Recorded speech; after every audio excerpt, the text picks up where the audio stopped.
사랑처럼 엄청난 희망과 기대 속에서 시작되었다가 반드시 실패로 끝나고 마는 활동이나 사업은 찾아보기 어려울 것이다.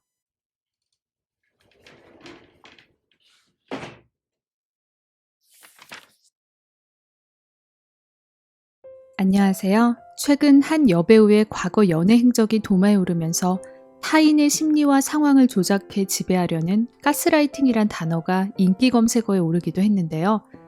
가스라이팅은 대표적인 미성숙한 사랑 방식이죠. 그래서 오늘은 성숙한 사랑을 실천해 가기 위한 지혜를 담은 사랑의 고전, 사랑의 기술을 소개해 드리려 합니다. 이 작품의 작가 에리 프롬은 1900년에 독일 유대인 가정에서 태어나 미국으로 망명한 심리학자인데요. 그는 외아들인 자신에게 지나치게 집착하고 의존하는 어머니와 아들이 유대교 랍비가 되길 바라는 아버지의 그늘에서 벗어나기 위해 오랜 시간 발버둥 쳐야 했고 2년 만에 파경에 이른 첫 번째 결혼을 시작으로 연이은 사별과 이별을 겪은 후에 50대가 돼서야 비로소 애니스 프리만이라는 미국 여성과 세 번째 결혼을 하며 안정적인 사랑을 경험하게 됩니다. 그가 애니스와의 결혼 생활 중인 1956년에 출판한 사랑의 기술은 그가 평생에 걸쳐 사랑의 실패와 성공으로부터 배운 깨달음과 지혜가 녹아있는 작품입니다. 에리 프롬은 이 책의 서두에서 사랑의 기술에 대한 편리한 지침을 기대하는 사람들은 이 책을 읽고 실망할 것이다. 사랑은 스스로 도달한 성숙도와는 관계없이 누구나 쉽게 탐닉할 수 있는 감상이 아니라는 점을 보여주려는 것이 이 책의 의도이기 때문이다. 라고 말하고 있는데요. 그만큼 이 책은 사랑은 한순간에 홀딱 빠져드는 감정이 아닌 평생에 걸쳐 실천해야 하는 난이도 높은 행동의 기술이라고 말하고 있습니다. 그럼 지금부터 사랑에 대한 에리 프롬의 가르침을 만나러 가보시겠습니다. 많은 사람들이 사랑은 행운만 따르면 누구나 겪을 수 있는 즐거운 감정이라고 생각하곤 합니다. 사람들이 이렇게 생각하는 이유는 크게 세 가지가 있는데 첫째는 대부분의 사람들은 사랑의 문제를 사랑할 줄 아는 능력의 문제가 아니라 사랑받는 문제로 생각하기 때문입니다. 그래서 사람들은 어떻게 하면 권력과 부와 매력적인 외모를 획득해 이성에게 더 많은 사랑을 받을 수 있는지에만 집착하곤 합니다. 둘째로 사람들은 사랑의 문제는 능력의 문제가 아니라 대상의 문제라고 생각합니다. 사랑한다는 것은 누구나 할 수 있는 쉬운 일이고 단지 사랑할 적절한 대상을 발견하는 것이 어려울 뿐이라고 사람들은 생각하죠. 하지만 사랑은 특정한 한 사람과의 관계를 뜻하는 것이 아니라 세계 전체와의 관계를 결정하는 태도, 곧 성격의 방향입니다. 어떤 사람이 다른 한 사람만 사랑하고 나머지 사람들에게 무관심하다면 그의 사랑은 사랑이 아니라 확대된 이기주의에 지나지 않습니다. 에리 프롬은 다음과 같이 말합니다. 만일 내가 참으로 한 사람을 사랑한다면 나는 모든 사람을 사랑하고 세계를 사랑하고 삶을 사랑하게 된다. 만일 내가 어떤 사람에게 나는 당신을 사랑한다고 말할 수 있다면 나는 당신을 통해 모든 사람을 사랑하고 당신을 통해 세계를 사랑하고 당신을 통해 나 자신도 사랑한다고 말할 수 있어야 한다. 셋째로 사람들은 성적 매력과 성적 결합이 주는 흥분의 감정만을 사랑이라고 생각합니다. 하지만 이러한 흥분의 감정은 결코 오래 지속될 수 없고 오히려 이 흥분의 감정이 크면 클수록 그것은 그들이 서로 만나기 전에 얼마나 외로웠던가를 입증할 뿐입니다. 이제 우리는 사랑은 한순간에 특별한 대상에게 빠져드는 감정이 아니라 이론과 실천에 대한 습득이 필요한 기술임을 깨달아야 합니다. 에리 프롬은 이 책에서 사랑에 대한 이론을 소개하고 있는데요.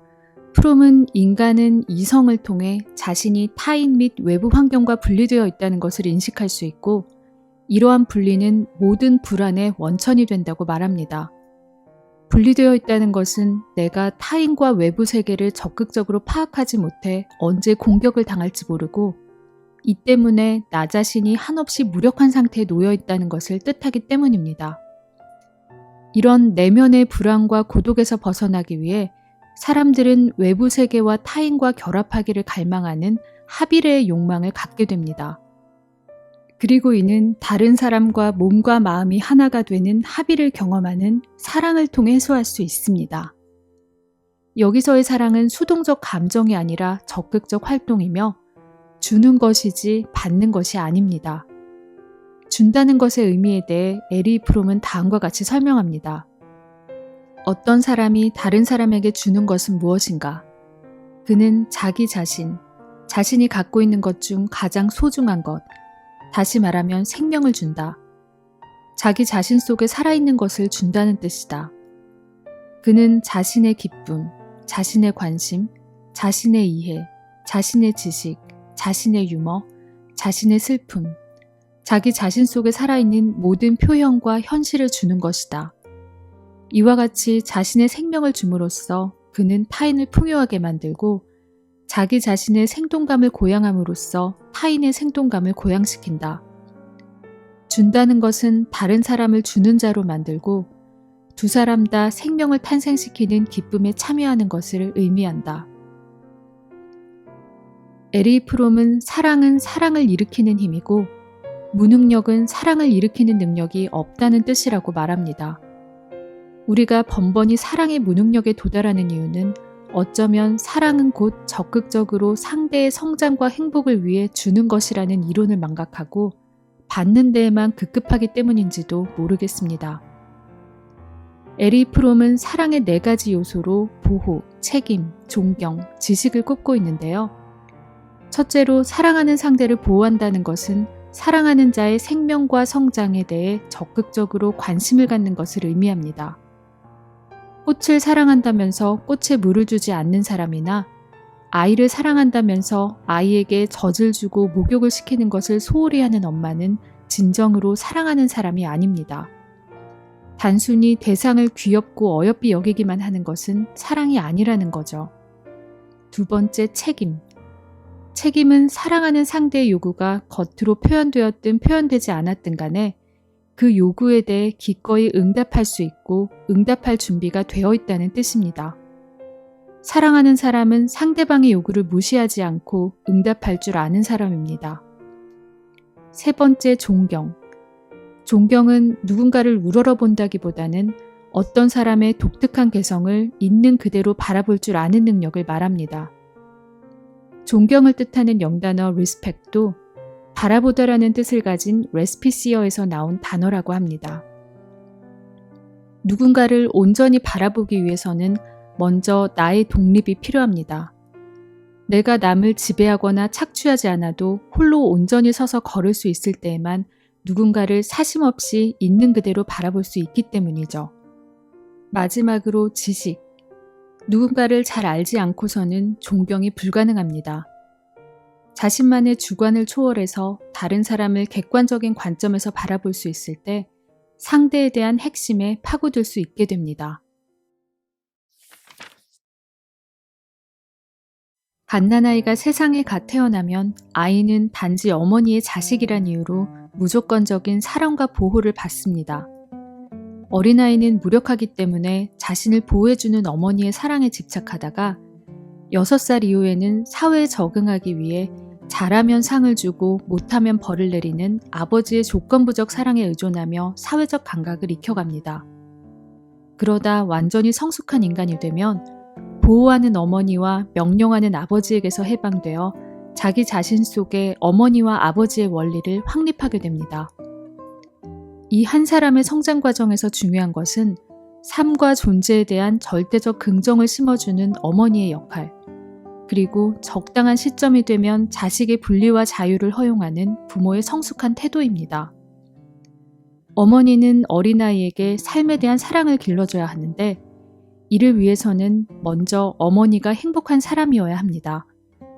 어머니의 불안과 고뇌는 아이에게 너무 쉽게 감염되고 자녀들에게 사랑과 기쁨이 무엇인지를 알게 하는 데 있어서 자기 자신을 사랑하는 어머니의 모습보다 더 전도력이 있는 것은 없습니다. 또 부모의 참된 역할은 아이의 성장과 분리를 소망하고 돕는 것입니다. 자식들을 지배하고 소유하려는 부모들은 이 분리의 단계에서 실패를 겪곤 하는데 에리 프롬은 다음과 같이 말합니다. 어머니는 생의 일부를 어린아이가 독립해서 마침내 그녀에게서 떨어져 나가기를 바라는 소망에 바쳐야 한다. 사랑하는 어머니인가 아닌가를 가려내는 시금석은 분리를 견뎌낼 수 있는가, 분리된 다음에도 계속 사랑할 수 있는가 하는 것이다. 아버지의 사랑은 성장하는 어린아이에게 능력에 대한 확신을 증대시켜야 하고 마침내 어린아이가 자기 자신을 지배하는 권위를 갖고 아버지의 권위에서 떨어져 나가는 것을 허용해야 한다. 이렇게 어린아이의 시기에 부모와의 올바른 사랑과 분리 과정을 거쳐야만 인간은 근친상간적인 부모에 대한 애착에서 벗어나 그 다음 단계인 모든 인간들과 합일감과 유대감을 이루는 형제, 그리고 이성과의 성애를 올바르게 경험할 수 있게 됩니다. 인간은 성애를 통해 이성과의 신체적 결합을 함으로써 본질적인 분리불안을 극복할 수 있게 되지만 여기서 오는 흥분과 감흥은 시간이 지나면 희박해지고 그러면 사람들은 또다시 새로운 사람과의 사랑을 추구하게 되죠. 사람들은 서로 육체적으로 원할 때에만 사랑하고 있다는 잘못된 결론에 도달하기 쉽지만 성적 욕망은 자극적이고 강렬한 정서의 한 종류일 뿐 사랑으로 부를 수는 없습니다. 에리 프롬은 오히려 사랑은 상대와 함께하겠다는 결단이고 판단이고 약속이라고 말합니다. 그리고 사랑은 한 사람을 통해 전 인류를, 모든 살아있는 자를 사랑하려는 기나긴 여정이고 노력이라고 말합니다. 전 생애를 통해 사랑의 기술을 실천해 나가기 위해서 프롬은 크게 세 가지를 강조하고 있는데요. 첫째로 나 자신과 상대와 세상의 본질에 파고들기 위해 현재에 집중하는 정신입니다. 우리는 피상적인 대화를 피하고 음악 감상이나 독서나 대화 등 우리가 하는 모든 일에 집중해야 하고 나의 내면에 대한 민감도를 높여야 합니다. 피로하고 우울해지면 쉽게 우울감에 빠지지 말고 내가 왜 우울한지, 내게 무슨 일이 일어나는지를 물으며 내면으로부터 내가 왜 불안하고 우울한지를 들을 수 있어야 합니다. 프롬은 정신집중의 상태를 다음과 같이 말합니다. 정신을 집중시킨다는 것은 전적으로 현재에, 지금 여기에 살고 있다는 것, 따라서 지금 무엇인가 하고 있으면서 다음에 해야 할 일은 생각하지 않는다는 뜻이다. 말할 것도 없이 정신집중은 서로 사랑하고 있는 거의 모든 사람들이 실행해야 한다. 둘째로 자아도취를 극복하는 것도 사랑의 능력을 실천하는 데 있어서 중요한 과제입니다. 자아도취는 자신의 내면의 욕구와 감정 상태만을 현실로 인식하고 외부 사람들과 세계를 있는 그대로 객관적으로 바라보지 못하는 것을 의미합니다. 현대 우리 모두는 얼마간 세계에 대한 왜곡되고 자아도취적인 견해를 갖고 있습니다. 하지만 다른 사람의 실상을 보려면, 내가 그에 대해 갖고 있는 환상을 극복하려면 다른 사람과 나 자신을 객관적으로 알아야 합니다. 프롬은 다음과 같이 말합니다. 사랑은 자아도취를 지향하고 겸손, 객관성, 이성의 발달을 요구한다. 우리는 이러한 목적에 전 생애를 바쳐야 한다. 사랑의 기술을 배우려고 한다면 나는 모든 상황에 객관적이기 위해 노력해야 하고 내가 객관성을 잃고 있는 상황에 대해 민감해야 한다. 셋째로 사랑에 대한 종교와 같은 확고한 믿음이 필요합니다. 프롬은 사랑받고 사랑받으려면 거듭된 실패와 위험을 두려워하지 말고 사랑의 긍정적 영향력을 종교처럼 믿으며 여기에 모든 것을 거는 용기가 필요하다고 말합니다. 사랑한다는 것은 아무런 보증 없이 자기 자신을 맡기고 우리의 사랑이 사랑을 받는 사람에게서 사랑을 불러일으키리라는 희망에 완전히 몸을 맡기는 것을 뜻한다. 지금 여러분이 누군가를 사랑하고 계시다면 그 상대를 통해 세상 전체를 사랑하고 있는지, 그리고 그 사랑에 대한 믿음에 자신을 온전히 내맡기고 있는지 스스로 질문해 보시는 건 어떨까요? 답이 예스라면 여러분은 프롬이 말하는 성숙하고 올바른 사랑을 하고 계시는 겁니다. 그럼 오늘 요약 내용이 마음에 드셨으면 좋아요와 구독 잊지 마시고요. 편안한 밤 되세요. 감사합니다.